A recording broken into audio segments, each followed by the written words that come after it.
Buenas tardes, televidentes. Bienvenidos al noticiero Primeiro do Brasil, donde hablaremos sobre este país que es una de las potencias del mundo. Hablaremos de su economía, su industria y capitalismo. A continuación, damos paso con nuestra corresponsal Valeria Vaca. Valeria, buenas tardes. Buen día, hoy nos encontramos desde Brasil, exactamente desde el Jardín Botánico de Curitiba. Mientras vamos hablando de la economía y la industrialización de este país, recorreremos diferentes lugares.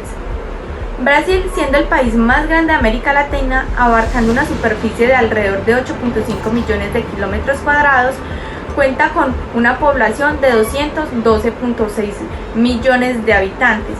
Tiene como capital a la ciudad de Brasilia y este país es simbolizado por su estatua del Cristo Redentor sobre el Cerro del Corcovado.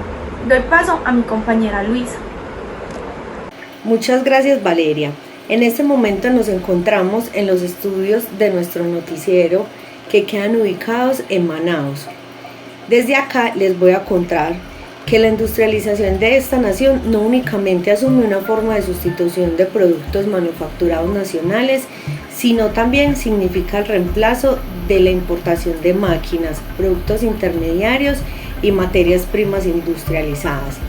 El capital internacional, mientras tanto, detenta la propiedad sobre estas máquinas, bienes intermediarios y materias primas que le permite decir sobre su destino. Dicho capital puede venderlo a las burguesías dependientes o introducirlos en estos países bajo la forma de capital o inversión extranjera directa. Esta última modalidad será la preferida siempre y cuando el capital internacional pueda obtener un interés suficiente alto para pagar de manera rápida el capital invertido, lo cual rebaja de modo enorme la inversión inicial. En general, las famosas ayudas económicas dadas por los bancos internacionales y norteamericanos, como lo son el Exim Bank y la Alianza para el Progreso, entre otros, estas ayudas consisten en el financiamiento a los exportadores del país prestamista. Se trata de una forma de capitalismo de Estado a favor de los monopolios. Ahora doy paso a mi compañero Jonathan, quien se encuentra en el Cerro Pan de Azúcar. Listo, muchas gracias. Para garantizar el aumento del margen de interés a escala suficiente para cubrir con rapidez las inversiones iniciales, funcionan además varios factores locales. El primero de ellos es el bajo precio de la fuerza de trabajo, en particular en Brasil. El segundo es el proteccionismo natural de los productos fabricados en la nación, creado por la inflación y la devaluación de las monedas nacionales. Este proceso está en el origen del estímulo a la industrialización. Finalmente, existe un motivo más general que lleva a las empresas de los países dominantes a preferir la inversión en los países dependientes en vez de vender maquinarias y materias primas a las burguesías locales. Mantener el control del mercado interno en crecimiento de esas naciones y al mismo tiempo asegurar la compra de sus propias materias primas, maquinarias y bienes intermediarios. De esta manera se fortalecen las operaciones al interior de una misma firma o de un mismo grupo económico que administra los precios de sus productos, lo cual hace posible a través de la subfacturación o la sobrefacturación la recolección de la cantidad de dólares de interés y su ubicación donde se desee, además de las remesas directas por concepto de lucro. Gracias, Jonathan. Valeria, ahora cuéntanos con qué nos quieres complementar. Por todas estas razones, al capital internacional se le hizo de extremo conveniente intervenir en las economías. La burguesía industrial de los países dependientes partió del supuesto de que el capital internacional intentaría sabotear el desarrollo industrial de sus naciones, con fundamento en la experiencia anterior a la Segunda Guerra Mundial y con base en ello, armó su estrategia en relación con el capital extranjero, procurando atraerlo hacia las inversiones productivas. A la mitad del decenio de 1950 ya percibía que conseguiría una plena aceptación de este principio y se le hacía necesario llegar a un acuerdo con el capital internacional. la base de dicho acuerdo. Mientras tanto, la subordinación del capital nacional al internacional, inaugurándose así una nueva forma de dependencia. Gracias, Valeria, por tu complemento. Ahora les quiero contar que la industrialización de los países dependientes y sobre todo la brasileña no se convirtió en un instrumento de afirmación de una burguesía nacional, sino en un proceso de desnacionalización. En estas naciones, la industrialización continuó siendo una herramienta para el dominio del hombre sobre la naturaleza, de creación de nuevas clases y fuerzas sociales, integración económica nacional contra los poderes locales de los latifundistas y creación de nuevas formas de organización y comportamiento. Pero todas estas características generales asumen una forma peculiar y un desarrollo particular y específico que conforman una estructura y una legalidad propia. Es así como la industrialización dependiente de Brasil creó también sus movimientos políticos y sociales y su propia ideología. En realidad se presentan dos desviaciones. Por un lado, se procuró caracterizar estas peculiaridades de las naciones dependientes como factores de diferenciación radical en relación con las economías desarrolladas, las cuales negarían las leyes generales de desarrollo del capitalismo y representarían fenómenos suficientemente importantes para apoyar un cambio en los conceptos básicos o en la propia teoría. Por otro lado, se negaba la necesidad de redefinir los conceptos generales que describen el modo de producción capitalista y las etapas de evolución histórica europea, apoyándose en una falsa comprensión de la universalidad de la ciencia. Ahora, Jonathan, cuéntanos qué tienes para decirnos sobre la dictadura militar de Brasil. Bien, muchas gracias. Entonces paso a decir que la dictadura militar es una respuesta a la crisis económica que afectó la economía brasileña entre el año de 1962 y 1967 y a la consecuente intensificación de la lucha de clases. Pero es también algo más, constituye el instrumento y resultado de un desarrollo de tipo capitalista, de Estado y subimperialista. En esta perspectiva, ella representa por un lado el factor que garantiza una acumulación de capital basada en la superexplotación de las masas trabajadoras, tanto urbanas como rurales, y por otro lado la expresión de la hegemonía económica conquistada gracias a las crisis por los monopolios industriales y por el capital financiero nacional e internacional. No cabe analizar aquí el proceso económico que desencadenó la crisis en los años 60. Lo que importa destacar es que en esta aparece como una crisis de realización que planteaba la necesidad de abrir mercados para la producción de bienes durables de consumo y de capital con el objeto de asegurar campos de inversión para los monopolios industriales y capital financiero interesado en esa producción. Simultáneamente, el desarrollo de esas líneas de producción exigía una acumulación de capital más intensa, lo que suponía quebrar la dinámica reivindicativa del proletariado industrial y de las masas del campo particularmente fuerte después de 1959. Esto es lo que explica que el golpe militar haya sido distinto a los anteriores que se hicieron para romper impases surgidos en las relaciones entre las clases principales a nivel de clases dominantes y permitieron, después de que la burguesía volviera a tomar directamente el control del Estado en 1964. La situación fue diferente. La élite militar que encabeza el golpe no solo interviene en la lucha de clases, sino que presenta todo un esquema económico-político, el cual consagraba definitivamente la fusión de intereses entre ella y el gran capital. Ese esquema fue subimperialismo, la forma que asume el capitalismo dependiente al llegar a la etapa de los monopolios y del capital financiero. Para dar continuidad a lo que dice nuestro compañero Jonathan, se trata de una forma de capitalismo en la que el gobierno controla empresas en sectores como el petróleo o la electricidad, que considera clave para su modernización. En la década pasada, Brasil entró en la primera etapa de reorganización capitalista moderna. Su transición económica ha sido gradual y ha evitado retrocesos perjudiciales para muchos observadores.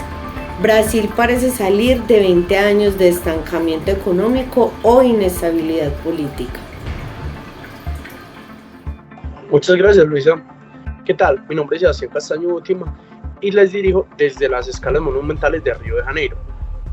Sin embargo, no todos los analistas aceptan esta transformación con entusiasmo. La izquierda política detesta lo que se presenta como una destrucción neoliberalismo del desarrollo nacional brasileño por el capitalismo financiero internacional.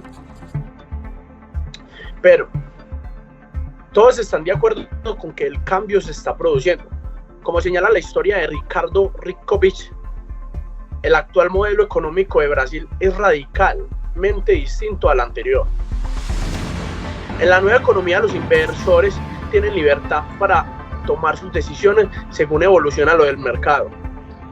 Lo que se desconoce es si utilizar recién estrenada libertad para dirigir sus recursos con eficacia. La incapacidad de la burguesía emergente para llevar a cabo el programa que organizó en los décimos de 1930 y 1940 provocó una profunda crisis ideológica y política. En este periodo, el nacionalismo se transformó de una ideología a una esencia burguesa, a una pequeña burguesa trabajadora. Muchas gracias, Sebastián. Ahora doy paso a nuestro compañero Steven, que se encuentra en la ciudad de Sao Paulo. Me encuentro en directo desde Sao Paulo en el puente Octavio Frías. La transición brasileña rompe con un modelo económico de 50 años, de 1940 a 1989. Brasil fundó sus esperanzas en una forma de mercantilismo nacionalista que operaba a través de sus controles del comercio y el crédito. Las empresas públicas, a través de los controles, a través de un sistema centralizado, suministraban infraestructuras y servicios, mientras que el sector privado estaba formado por industrias fuertemente protegidas y subsidiadas. A partir de 1967, el país consiguió incrementar su exportación de manufacturas y semimanufacturas de unos inexpresivos 270 millones hasta casi 1.000 millones de dólares en 1971. La exportación de minerales y nuevos productos agrícolas y ganaderos también se estimuló. De esta manera, gran parte del crecimiento del Producto del Interno Bruto se debe a un aumento general de las exportaciones. En 1974, Eugenio Gooding, un destacado defensor del liberalismo económico, describió ese peculiar sistema como capitalista en principio, pero con un control estatal mayor que en cualquier otro país no comunista. En el 2019, los brasileños enfrentaron una de las peores recesiones económicas en la historia del país. Millones siguen desempleados, la inflación está en aumento, innumerables empresas se están hundiendo y la gente aún pasa hambre. La elección de Jair Bolsonaro en 2019 hizo poco para enderezar el camino de Brasil hacia el crecimiento económico. Las reformas económicas, incluida la privatización de industrias estatales, las reformas laborales y de pensiones, no lograron remediar el desempleo ni la inflación. Brasil es la 13ª economía más grande del mundo. Aún así, el país sigue trabajando en su reconstrucción tras la recesión que ocurrió hace 7 años, cuando la economía se contrajo casi un 7%. Desde entonces, Brasil no ha podido crecer con el mismo ritmo al que estuvo acostumbrado durante la década anterior a la recesión. Sin embargo, la economía de Brasil ha experimentado una lenta pero continua recuperación en los últimos años. En 2021 se estima que el PIB creció un 5.2%, impulsado principalmente por la reapertura gradual de la economía y el aumento de las exportaciones de las materias primas. Se espera que la mayor economía de Sudamérica crezca a un ritmo más lento en los próximos años. El FMI prevé un crecimiento del PIB del 1.5% en 2022 y del 2% en 2023. Muchas gracias, Steven. Valeria, ¿que nos quieres contar algo sobre el comercio y la industria? Ya hablando en cuanto al comercio y la industria de Brasil, cabe resaltar que Brasil es la mayor economía en América Latina y la séptima economía a nivel mundial. Brasil posee una economía mixta, con abundantes recursos naturales y se encamina a convertirse en una de las 5 más grandes en las próximas décadas, con un crecimiento en su Producto Interno Bruto. Y le doy paso a mi compañero Steve. En cuanto al desarrollo industrial, Brasil dedica gran parte de su PIB y las condiciones sociales y jurídicas implican que el país haya crecido de manera exponencial en este rubro. Vehículos, hierro, acero, textiles son solo algunos de los productos que Brasil exporta al mundo. Brasil posee una deuda externa superior a los 200 millones de dólares, aunque este exporta por la mitad de ese valor. Las exportaciones de bienes industrializados representaron más de la mitad, alrededor de un 60.5% total de las exportaciones de Brasil en 2008. Entre los sectores industriales, el mayor aumento se produjo en la industria de la construcción civil, con un crecimiento del 8% de su producción. Le siguen los sectores de electricidad y gas, agua, saneamiento y limpieza urbana, con un 4.5% de expansión. Muchas gracias, Steven. Ahora volvemos a Río de Janeiro con nuestro compañero Sebastián. Sebastián, cuéntanos qué nos quieres decir. La industria de extracción de minerales aumentó el 4.3%, impulsada principalmente por el crecimiento anual del 5.2% en la producción de petróleo y gas y de 1.9% en la producción de mena de hierro. Finalmente, la industria de transformación presentó el crecimiento del 3.2% en el 2008. La sección de la industria de transformación fue encabezada por el área de transporte, entre ellos los barcos y los aviones, con un crecimiento del 42.5%, seguida con la industria farmacéutica, con el 11.8%, metalúrgica básica, con el 8.1%, y la industria automotriz con el 9.7%. En relación a la industria automotriz, cuya producción en el periodo fue de 3.2 millones de vehículos, crecimiento del 8%, comprobado con el año anterior. Brasil se convirtió en el sexto mayor productor del mundo. Hablar de Brasil es como hablar de un continente entero. Sin duda, de una de las cosas más sorprendentes de Brasil. Todo es grande. Brasil es uno de los mercados emergentes con más importantes en el mundo, con importantes oportunidades de llevar consigo un PIB de 1.000 millones de dólares en zona de sudeste de Brasil. El responsable de las siguientes producciones es la agricultura, que produce el 85% del café, 65% de caña de azúcar y 85% de naranjas. El mineral produce hierro, oro, zinc, magneto, aluminio, estaño, mayores productores mundiales de estos metales. Industria automovilística. Se encuentran fabricadas aeronaves, siendo Brasil uno de los mayores productores en toda América. Industria alimentaria. Segundo mayor exportador de alimentos producidos en el mundo. Este noticiero fue realizado por Valeria Vaca, Jonathan Higuita, Sebastián Castaño, Steven Sanabria y Luisa Fernanda Velázquez. Feliz tarde a você todo, obrigado por nos ver.